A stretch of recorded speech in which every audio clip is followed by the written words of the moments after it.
Welcome to Living a Full Life podcast. Join us as we explore health topics that encourage raising healthy children, living a healthy life, and living the best life possible. Now, here's your host.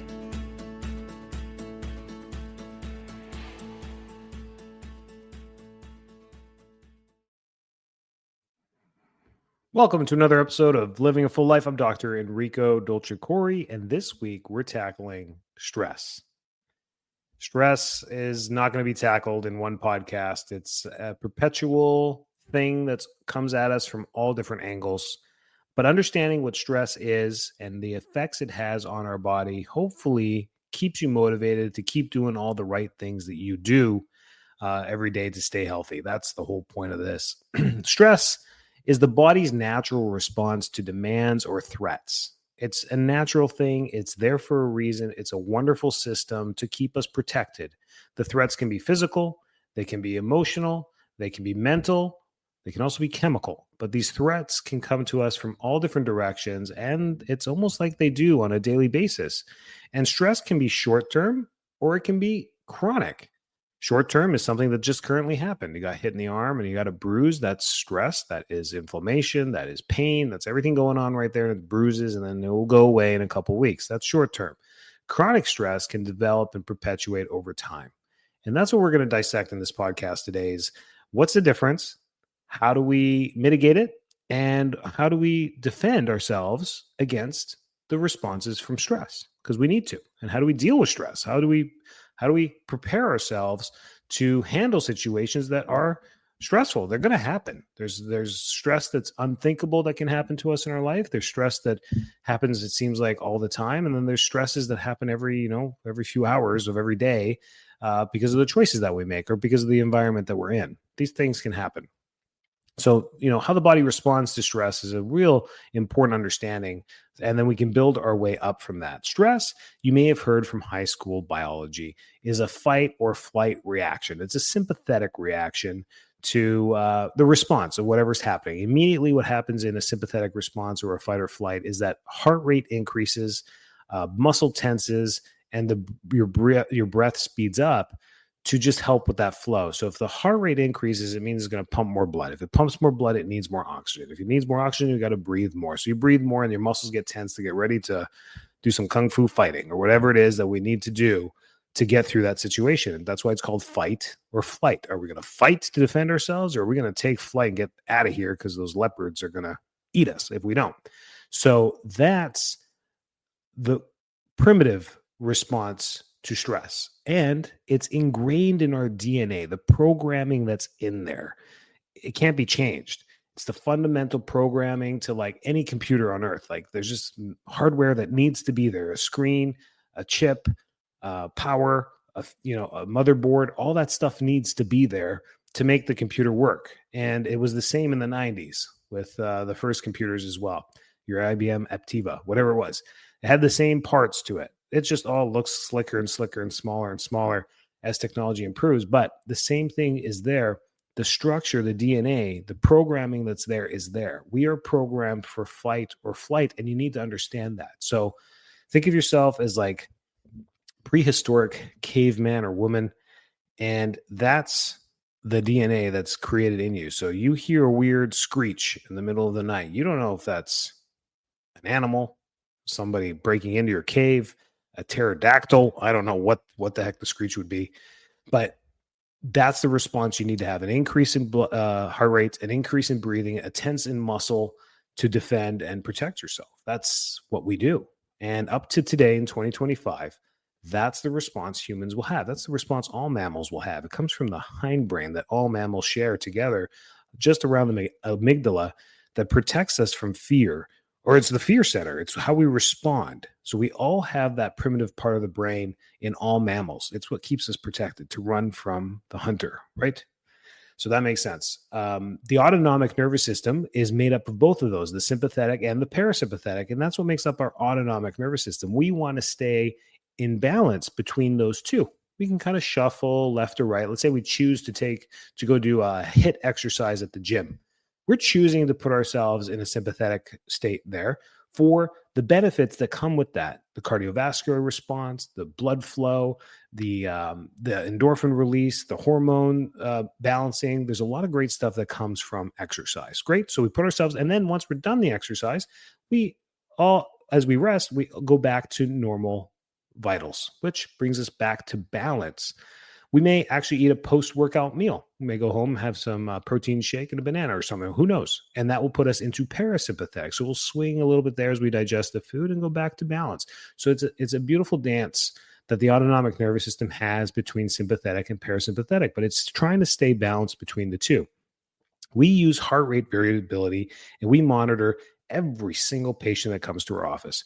We don't tell them we're doing this for stress response, but that's exactly what we're doing. We don't want to tell a mother of a 3-year-old that we're going to do heart rate variability for their stress response. We're doing it to see how their nervous system is working. And that's a great barrier there. But we check everyone. We know who's super stressed and who's not. And we have discussions about this. Do you feel like it's coming from emotional, physical, chemical, or mental? Where is this coming from? And it can open up a great discussion with patients, which is true healthcare, which is fantastic. So that's the balance between the two in our autonomic nervous system. And that's how we adapt to stress. It's a healthy way. It's a normal way. It's a programmed way to do it. We cannot change it, but that's how it works, which is great. And it's actually a wonderful thing.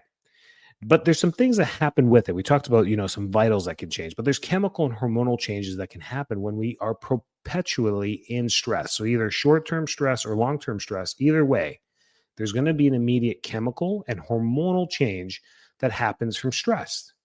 Immediately, cortisol changes in the body, the stress hormone, and it affects, that's what gets everything pumping. Then adrenaline and norepinephrine gets the body ready for action. This is the tensing, this is the increased heart rate, like everything, like that endorphin release that you get to get you ready to fight or flight. That's adrenaline. It can happen on a roller coaster too. Those are incidental stresses that we choose. We consider these things fun, and we call them adrenaline junkies, right? Those people that are looking for skydiving, roller coasters, going fast, all these things. It's that adrenaline rush that they get addicted to, and they're stunt devils. They just want to do that. Nothing wrong with that, but you're choosing to put yourself into a stressful position, which is controllable because you can control the outcomes. Hopefully your parachute works and all that great stuff. So you can control the outcome of everything. Chronic stress, however, is not controllable. Hormone imbalances immediately start to happen. It disrupts sleep, and we gain weight. Those are the 3 biggest things that people notice from chronic stress. They just don't relay it to chronic stress. Not everyone does. Not everyone sees that, but they get it. They're like, I've been working long hours. I haven't been going to the gym. It's my fault. They get it. And that's their way of saying, I've been stressed. It's true. And it's absolutely the side effect of stress. So stress in itself leads to inflammation. Constant stress keeps the immune system on high alert. That high alert requires a lot of hormone production for that, which is inflammatory because we need fats and proteins to do that. So we're cycling fats and proteins quickly. We're breaking them down. And that process over time, it's like keeping the oven on for too long with it slightly open. Eventually the home's going to start to heat up. That's how we used to heat our homes, the wood burning ovens. Remember that? But if you did that with your electric or gas, you'd waste a lot of energy. But slowly what would happen is the temperature in the home would increase. If you kept that oven on at 400 degrees Fahrenheit, it would slowly heat the entire house. You'd feel it. That's the chronic stress of what's happening with that. And that's what happens with hormone imbalances. That constant stress keeps the immune system on high alert. We have excess cortisol, which can trigger immune dysfunction. This is where we start to get sick often because of being stressed. See this even in young kids that are going through final exams in high school and college. Right when they're done, they are sick the next day. It's a crash of their immune system. The excess cortisol from studying and being worried about this exam, which make or break their grade for the semester or for their year. Some of these exams have a 50% weight. I remember those classes. They're like, hey, the statistics exam at the end of the year is worth 50% of your grade. I'm like, holy smokes. You'd study like crazy for it to try and get an A, because if you didn't, you would not get an A in the class, right? So those were stressful. I remember that. And that's what triggers the immune dysfunction, that chronic stress over weeks of studying, or that week before, whatever it is.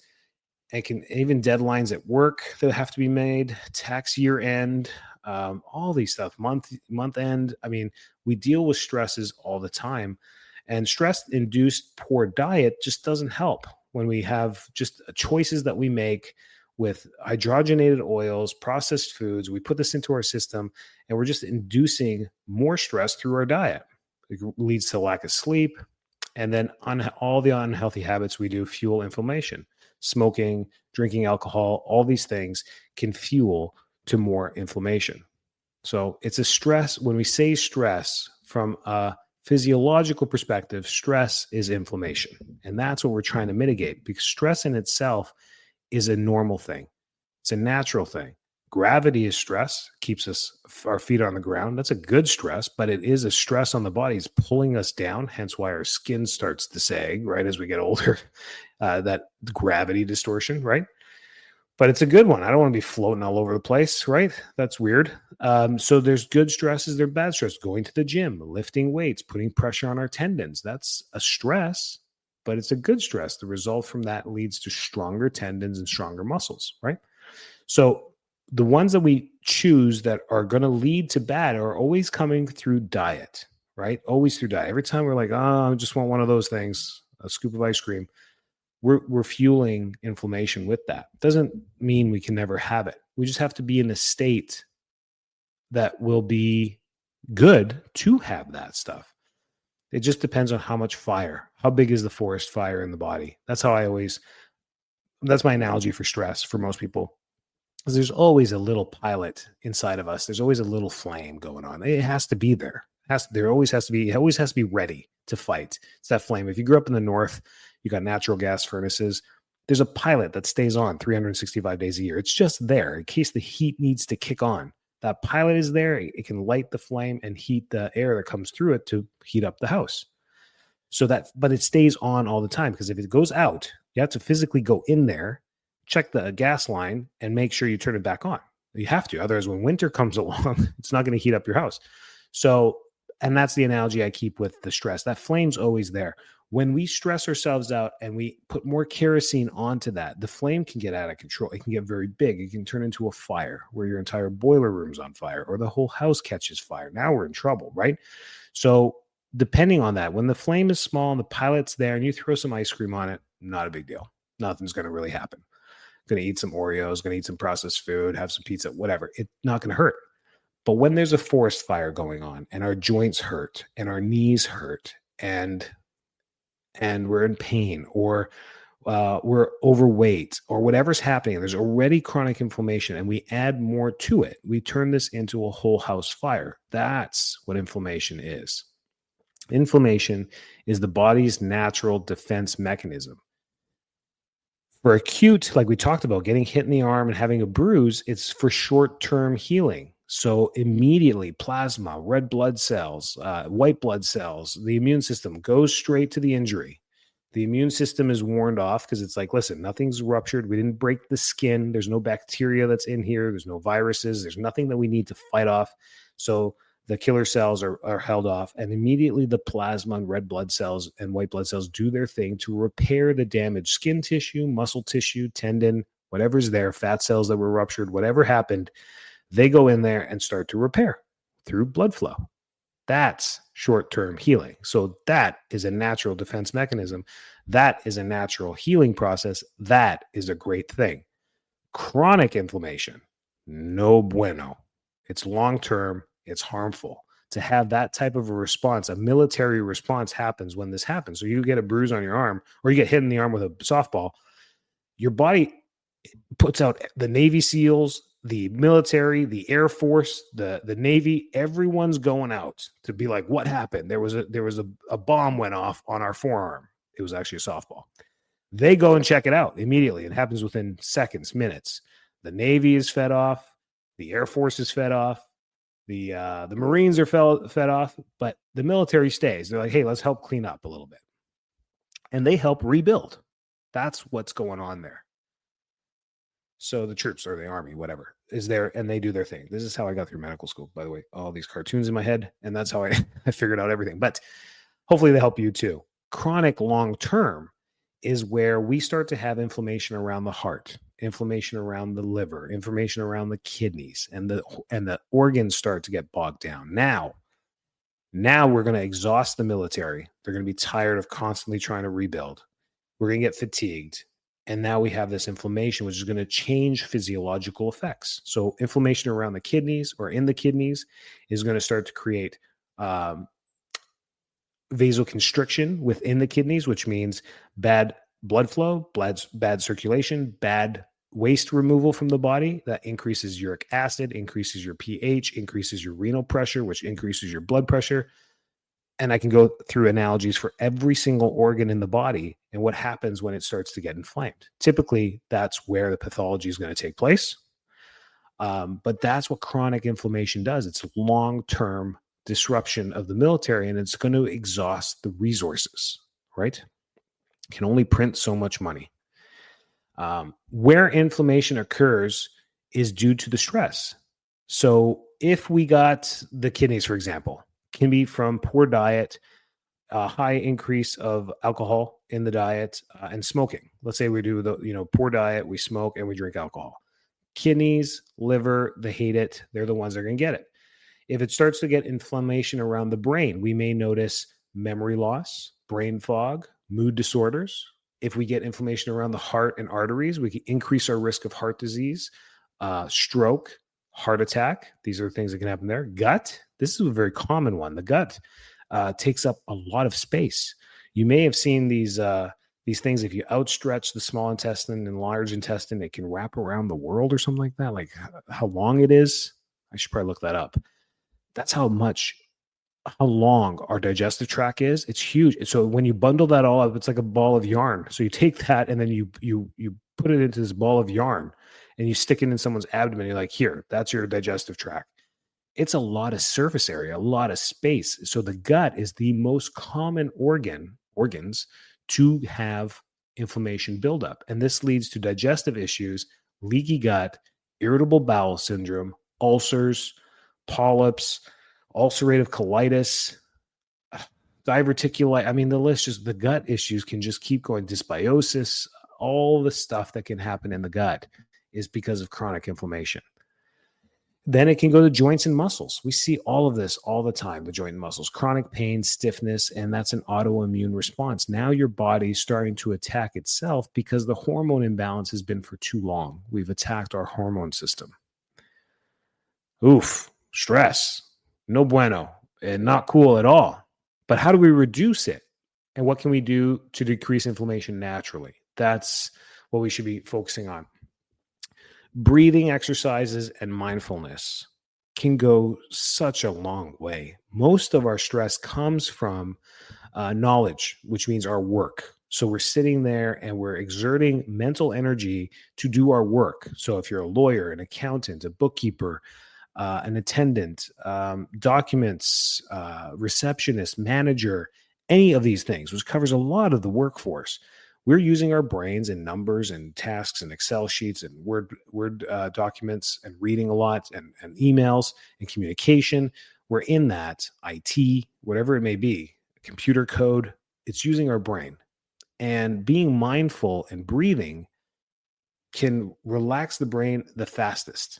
Better than exercise, better than anything else. Stepping away, closing your eyes, and focusing on your breath, even for 20 seconds, and being mindful of your body, putting yourself in a better ergonomic state, standing up, whatever it may be, leaning properly in your chair, can be one of the best things you do for that 20 seconds to take the stress off your mind, which reduces inflammation instantaneously for those 20 seconds. Now, is 20 seconds enough for the 12 hours that you're going to work that day? No. So maybe we should practice this more and more regularly. That's probably the biggest one. An anti-inflammatory diet is the absolute best thing you can do. Breathing exercise is the smartest thing you can do. Anti-inflammatory diet is the best thing you can do. Whole foods, omega-3s, adding some turmeric in your diet, whatever it may be, cleaning it up, reducing processed foods, reducing inflammation from chemicals from the diet can drastically reduce the inflammation in the body at the fastest possible. So our diet plays the biggest role in an anti-inflammatory diet, in an anti-inflammatory state. whatsoever. Quality sleep and movement. We talk about this. And movement in this case for stress is simple things like stretching, yoga, walking, mild strength training, simple things that move your body. It helps pump circulation through so that inflammation can continue to be processed. Sitting for long hours and not exercising just leaves us with a stagnant circulation. And a stagnant circulation is hard on the lungs and the cardiovascular system. There's been studies showing that people who sit and don't exercise full-time, 40 hours a week, have a 3-time greater risk for heart attack and lung issues than a chronic smoker. Unbelievable. Crazy, right? Just that circulatory movement. And then, of course, managing emotional stress, gratitude, social support, and mental therapy play a huge role in that as well. That's how we get the emotional, the chemical, the physical, and the mind balanced to offset the stresses that we're attacked with. You can do it all little by little. Just like how you do it every day to beat yourself down, you can do the little things every day to build yourself up. If you need support, we're here for you. I challenge you to reach out to info@fulllifetampa.com with any questions you have. Just say, I need help. Let's open a discussion through email. You can be anywhere in the country. A lot of this stuff with inflammation can be done virtually on Zoom, which is super cool. And the doctors at Full Life Chiropractic are well-versed and trained on doing this holistically and naturally. So if you need help, and this podcast was like, wait, hang on a second. I do. Glad I listened to this. It's probably why you listened to it right to the end. info@fulllifetampa.com. Send an email, say, listen to your podcast. I could use some help. Well, I'll know exactly what you're talking about. And we'll hook you up with a virtual consult for free to talk and go through what it is that's going on. And maybe we can dive deeper and help you out, or refer you to someone locally or someone else that can help you out as well. Stay well, stay healthy. Thanks for tuning in this week. Like, share, comment on the podcast so more listeners get to it, of course. And see you next week. Thanks so much for tuning into this episode of Living a Full Life podcast. If you're enjoying the show, please feel free to rate, subscribe, and leave a review wherever you listen to your podcasts. That helps others find the show, and we greatly appreciate it. Thanks again for tuning in, and we'll catch you in the next episode.